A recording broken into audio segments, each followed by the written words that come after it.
children should engage in philosophy because it encourages them to think deeply. I believe children are natural philosophers. They ask questions all the time, and adults very often cut off those questions because after a bit they become difficult. Sometimes they just become tedious, but they can become difficult too if they keep asking why. And so I think instead of cutting that off and effectively saying, oh, just accept what I tell you, don't think for yourself, by getting children to study philosophy, they're encouraged to think more deeply for themselves. And I think that that's a very stimulating experience for them, and helps them in later life, I expect, to work things out for themselves, not just follow the crowd.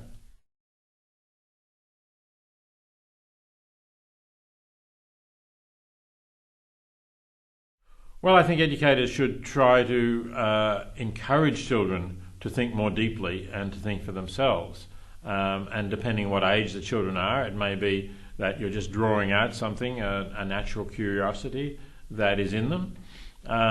Or if they're older children, perhaps you have to revive that curiosity, which might have actually been blocked or stopped at an earlier age when they were not encouraged to think more deeply. So I see the role of teaching philosophy not as conveying content so much, not as saying you ought to believe this, this and this, but rather the opposite, saying you ought to be asking these questions and then trying to think at the best answers that you can to those questions.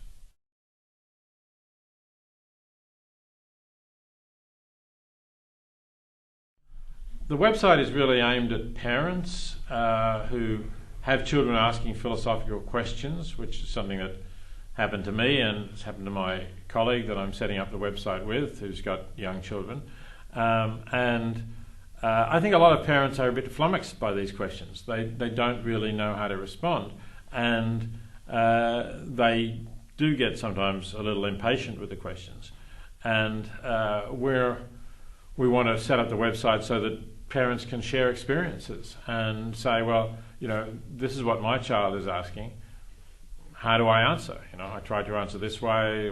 Did that work? Was that not work? How do your children ask similar questions? And if so, how do you answer? So we're wanting people to go there and read what other people have posted and then post their own experiences.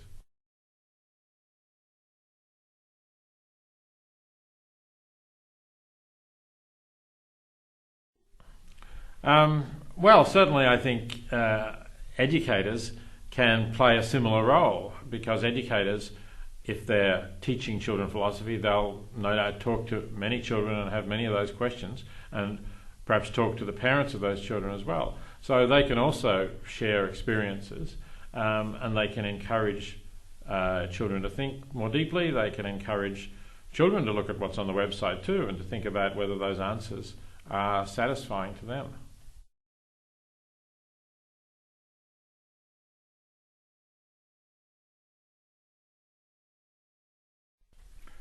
I think we should approach the big ethical questions in an open-minded and thoughtful way, and acknowledge that we do face big ethical problems, and that some of the things that children may see and may criticise are valid objections to the way we're living. It's sometimes difficult when you get into ethics, because children can challenge you and say, well, you're not living in the way that you ought to be living.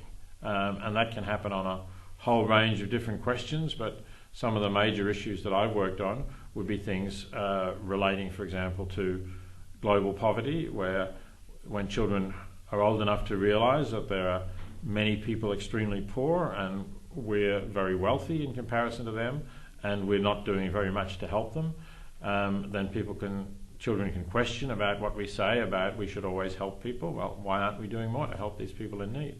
Also in respect of animals, one of the big issues that can come up with children is that they're encouraged to love animals and think well of them, and they have soft toys and they read stories or watch television programs which show animals as lovable beings that we ought to care about. And then for most children, the animals turn up on their plate, and so they may ask questions about, is this a sheep that I'm eating, or a pig, or a cow, or a chicken? Why is it on my plate? Why was it killed? I don't want to eat animals that are being killed for me. And educators have to respond to that too. And they may or may not be vegetarians themselves, but I think they should avoid the tendency to just defend the way most people behave in that area. And they should encourage children to take an ethical stance if that's the way the children think about it.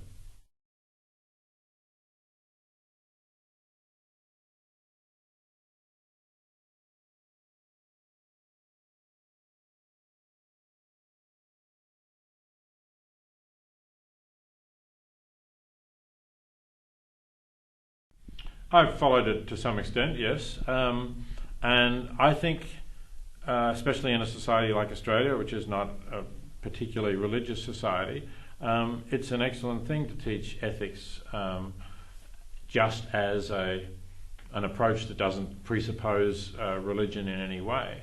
And I think the most important point, though, is that ethics should be taught in a questioning way, in a philosophical way, really. You don't want ethics taught as here are the rules. You know, we may not call them the Ten Commandments if it's a secular class, but if we just say these are the rules about what you ought to do, we're not encouraging students to think. We're doing the opposite. We're really indoctrinating them in a particular set of ethical practices. So ethics ought to be a study of ethical ideas, of perhaps different historical and cultural traditions, but it ought to be one that is always inviting the students to evaluate those ideas and to see how they're justified or not justified, as the case may be.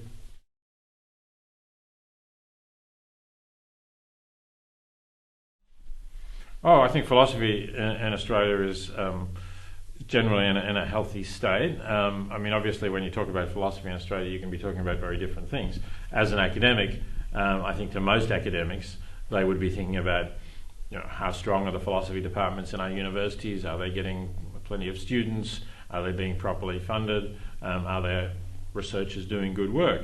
And if you ask that question, well, no, the humanities in Australia are not being well funded, and a lot of departments are under great strain. But on the other hand, they are still doing excellent research, and Australian philosophy is very well known around the world. In fact, you know, I'm by no means the only Australian philosopher at Princeton. Philosophers like Michael Smith and Philip Pettit, Mark Johnson. There are a number of Australian philosophers at Princeton and at other excellent American universities, which really shows the strength of Australian philosophy over the years. So Australian philosophy at that level has done very good work. But I think it's also important to talk about philosophy in the broader community.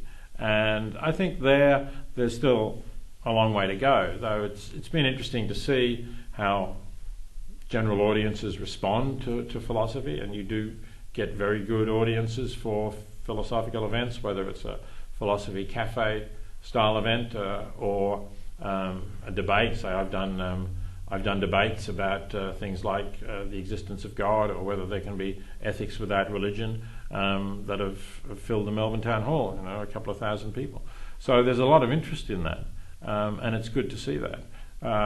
I'd certainly like to see more. I'd like to see philosophy become as much discussed in the media and the newspapers as, say, books or movies. But for that, we still have some way to go.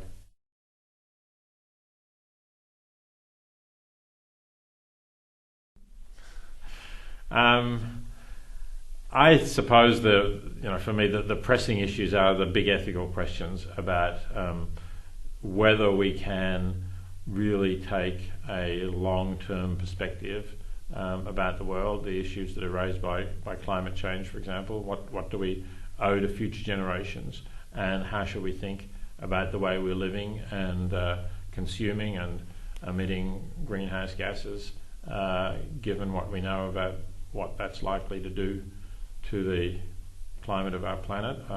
I see that as, obviously it's a practical issue, but it's also a philosophical issue about essentially, you could say, failing to consider properly future generations.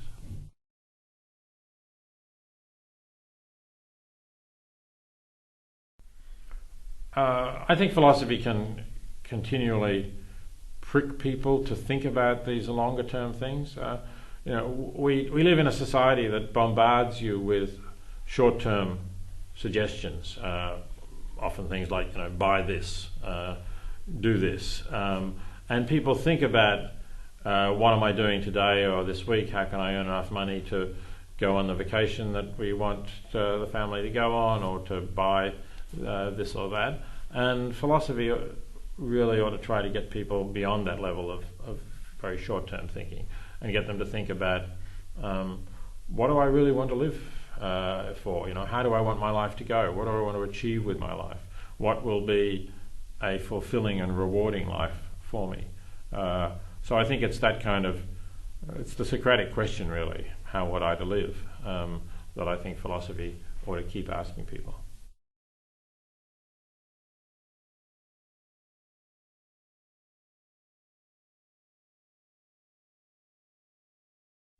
I think, obviously everybody in this audience is going to be interested in philosophy for children in some way, and I think that this is really important work that you're all doing to encourage future generations to think about philosophy and to spread questioning and reflection and the idea of reasoning and justification by reason as something that is more widespread in the community than it would otherwise be. Okay, thank you very much for coming in and talking to us today. It's been a pleasure to meet you. Good talking to you.